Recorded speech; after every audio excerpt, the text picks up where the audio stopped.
Bonjour à tous, bienvenue dans cette nouvelle capsule vidéo. Donc, dans cette capsule, on va s'intéresser au mouvement des astres. La première chose à savoir, c'est qu'historiquement, juste à partir des observations qu'on avait faites à l'époque, un physicien qui s'appelle Johannes Kepler a établi des lois. Il a dit, ben voilà, d'après ce qu'on observe, on a l'impression que les planètes décrivent toujours une ellipse autour du Soleil, dont le Soleil est l'un des foyers. Première loi de Kepler. La deuxième, il a dit, le rayon vecteur qui relie le Soleil à la planète balaye des aires égales pendant des durées égales. Et enfin, dernière loi de Kepler, il a dit le carré de la période de révolution est proportionnel au cube du demi-grand axe de l'orbite de la planète. Donc ces trois lois de Kepler sont à savoir, et on va essayer de voir si elles sont cohérentes avec les principes de la mécanique de Newton. Donc pour rappel, je vous ai représenté ici la Terre à différents endroits de son orbite autour du Soleil. Le Soleil est au centre de cette orbite. On va estimer que la trajectoire de la Terre autour du Soleil est un cercle de repère. Et bien sûr, il y a une force qui s'applique sur la Terre, c'est la force du Soleil sur la Terre, c'est une force de gravitation. Donc, elle est dirigée selon la direction centre du Soleil, centre de la Terre, cette droite-là, et le sens c'est vers le Soleil, puisque c'est une force qui est attractive, force du Soleil sur la Terre. Donc comme tout exercice de mécanique, on va le résoudre selon la même recette. 1. On définit le système. Dans le cas qui m'intéresse ici, je vais m'intéresser au mouvement de la Terre. Mon système, c'est Terre. Dans quel référentiel d'étude je me place? Alors ici, le référentiel le plus pratique, c'est le référentiel héliocentrique. Je considère que le Soleil est immobile et que la Terre tourne autour. Donc c'est le référentiel héliocentrique. On va le supposer bien sûr galiléen. Enfin, un petit bilan des forces. Ici, une seule force s'applique, c'est la force, on l'a dit, du Soleil sur la Terre, force de gravitation. Et on applique la deuxième loi de Newton, d'après la deuxième loi de Newton. Donc on rappelle, la deuxième loi de Newton, elle nous dit que la somme des forces extérieures qui s'appliquent à un système est égale à la masse du système fois l'accélération de son centre d'inertie. On se souvient du sens de cette loi. Une force, ça sert à accélérer, c'est-à-dire à varier le vecteur vitesse.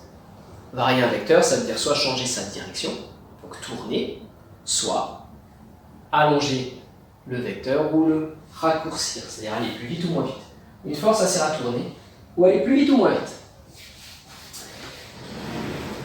Appliquons la deuxième loi de Newton au système qui nous intéresse. Somme des forces, c'est simplement la force du Soleil sur la Terre, force de gravitation qui est égale à M.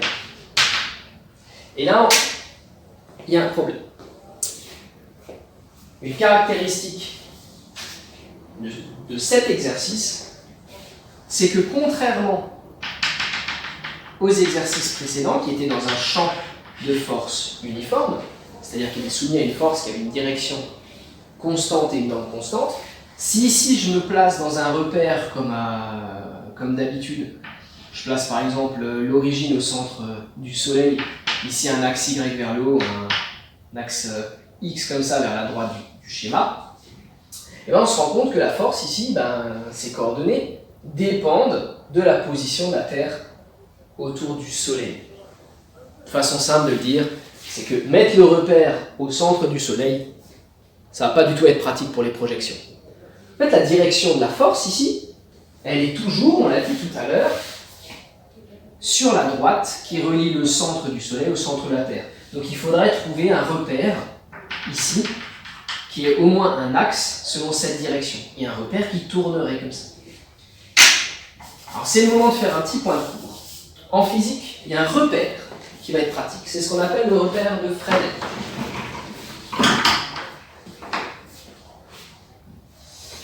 Donc le repère de Fresnel, c'est un repère qui est mobile.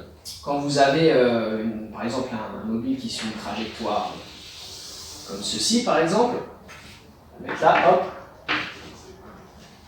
et M, le vecteur de Fresnel, le repère de Fresnel, pardon, est constitué de 3 vecteurs unitaires. Un est tangent à la trajectoire, donc j'ai un point M qui se déplace ici de ce point-là vers ce point-là, et donc dans le sens du déplacement, j'ai un vecteur unitaire que je note T puisqu'il est tangent à la trajectoire. Un autre vecteur qui est perpendiculaire au premier, c'est le vecteur que j'ai mis là. On l'appelle N parce qu'il est normal à la trajectoire. Et enfin, évidemment, il y a un troisième qu'on n'utilisera pas, puisqu'il faut toujours 3 vecteurs dans un repère, puisqu'on est dans un espace à 3 dimensions. Donc, on peut le faire comme ça. Donc, ça veut dire que c'est un axe qui rentre à l'intérieur du tableau. Mais comme dit ici, on va avoir un mouvement qui sera plan, où on s'intéressera, on n'aura besoin que de ces 2 vecteurs-là. Ce qui est intéressant avec ce repère, c'est que non seulement je vais avoir une projection qui est facile, on va le voir, si je me mets dans ce repère, vous allez avoir ici un vecteur T tangent et un vecteur N ici. Même chose à cet endroit-là.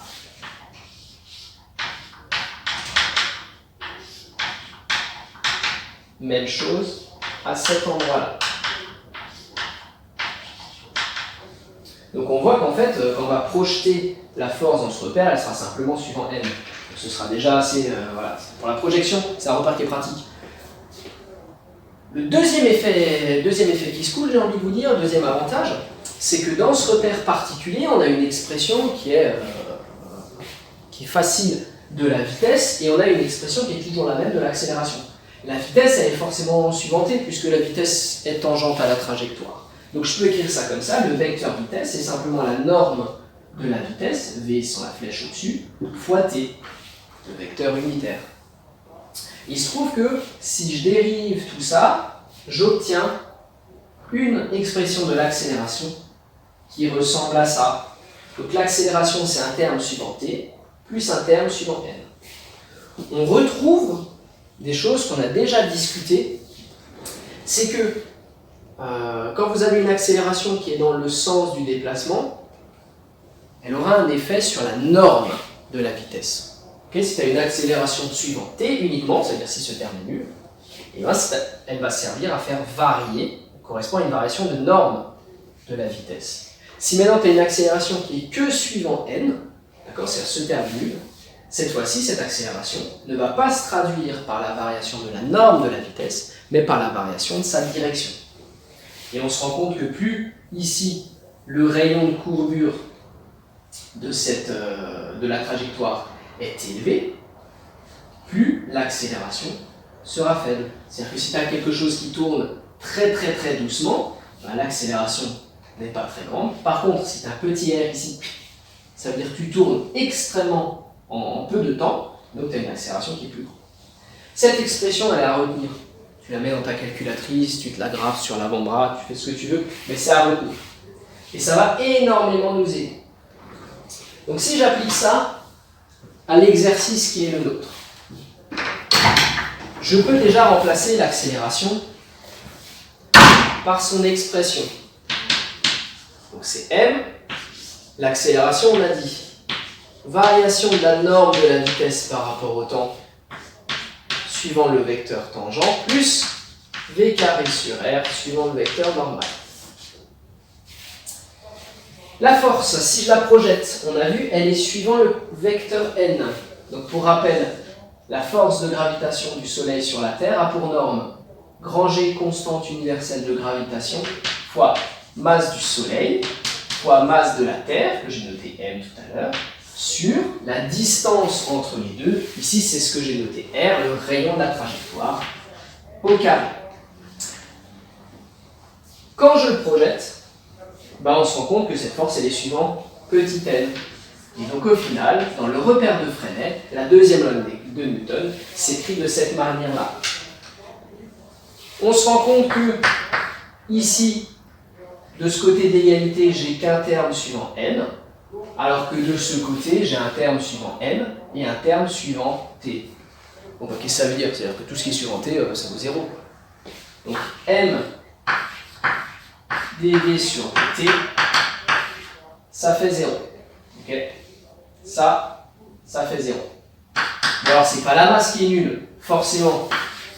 C'est la dérivée de la norme de la vitesse. Donc on se souvient, la dérivée c'est une variation. Donc la variation de la vitesse c'est 0. Autrement dit, la vitesse, elle est constante. Donc on vient de démontrer que, forcément, ici, la Terre, elle aura un mouvement circulaire uniforme. La vitesse sera constante. Donc ça c'est suivant t.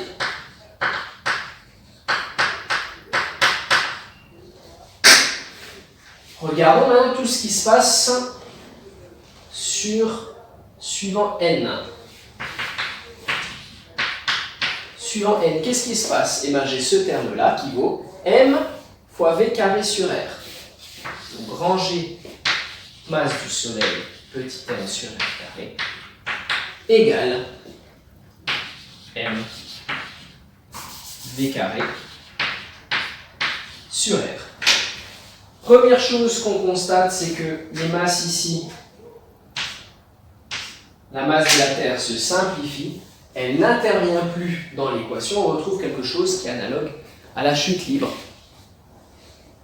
Peu importe la masse de la Terre, elle pourrait être 6 fois plus lourde, 15 millions de fois plus légère, si au départ elle a la même vitesse, elle a exactement la même orbite. Enfin, on peut isoler ici la vitesse et trouver l'expression de la vitesse de la Terre en fonction de la masse du Soleil, du rayon de la trajectoire et de grand G. On va faire ça tout de suite. Donc allons-y. Isolons la vitesse. Donc je commence par isoler V au carré. En multipliant par R des deux côtés, j'obtiens grand G masse du Soleil sur R. Si je veux la vitesse et pas la vitesse au carré, j'ai juste à prendre la racine, puisque je sais que la norme de la vitesse est positive. Ok. Alors comme souvent quand on arrive sur une expression, il faut avoir quelques petits réflexes. Alors on pourrait faire une analyse dimensionnelle, elle sera un petit peu plus compliquée que d'habitude, puisque grand G, dans les unités du système international, soit vous le savez par cœur, soit on vous le donne. Il faudra essayer de faire joujou en multipliant par une masse, divisant par des mètres, vérifier que c'est bien homogène à une vitesse, tout ça. Ça se fait, mais c'est pas si évident. Donc, je vais juste sauter cette partie, de toute façon le passage de là, il me semble à peu près clair. Par contre, on va juste regarder ce que ça implique.